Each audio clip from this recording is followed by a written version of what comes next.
गहरा अंधकार था। एक धीमी धीमी रोशनी के बीच एक आत्मा जागृत होती है। उसे अपना पूर्व जीवन, रिश्ते नाते, सुख दुख की यादें धीरे धीरे स्मरण होने लगती हैं। एक अद्भुत शांति और हल्कापन महसूस करते हुए वह आत्मा अपने चारों ओर देखती है और पाती है कि वह एक अनजान स्थान पर है। सामने एक तेजस्वी पुरुष खड़े हैं जिनका तेज ऐसा कि देखना मुश्किल। वह कोई और नहीं बल्कि स्वयं यमराज है। उनकी उपस्थिति से ही आत्मा को समझ आ जाता है कि यह यमलोक है। यमराज का स्वर गूंजता है, तुम्हारा जीवन अब समाप्त हो चुका है। यहाँ तुम्हारे कर्मों का फल तय किया जाएगा। आत्मा कुछ भयभीत होती है, लेकिन उसमें उत्सुकता भी है। क्या होगा आगे?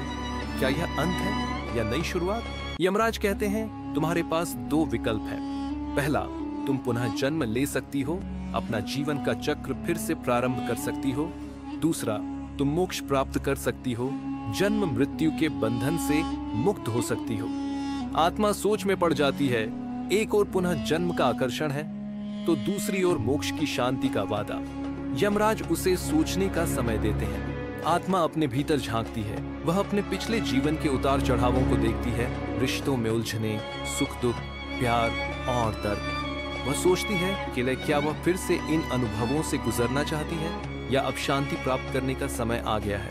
वह अपने परिवार की याद करती है, अपने दोस्तों की और उन सभी क्षणों की जो उसने जीवन में बिताई। हर खुशी, हर दुख उसके सामने आता है। उसे एहसास होता है जीवन में हर अनुभव ने उसे कुछ सिखाया, उसे परिपक्व बनाया। लेकिन साथ ही उसे एक डर भी है, क्या नए जन्म में उसे यही रिश्ते मिलेंगे?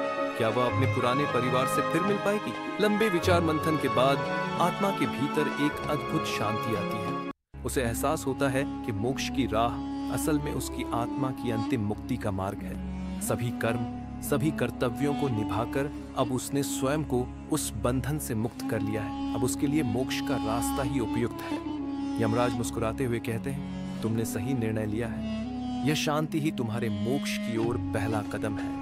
अब तुम्हारी आत्मा को अनंत शांति की प्राप्ति होगी। यह यात्रा जीवन और मृत्यु के उस चक्र से परे की यात्रा है और धीरे धीरे वह आत्मा यमलोक से एक नई यात्रा पर निकल पड़ती है। यह यात्रा उसे मोक्ष, आत्मिक शांति और असीम आनंद की ओर ले जाती है।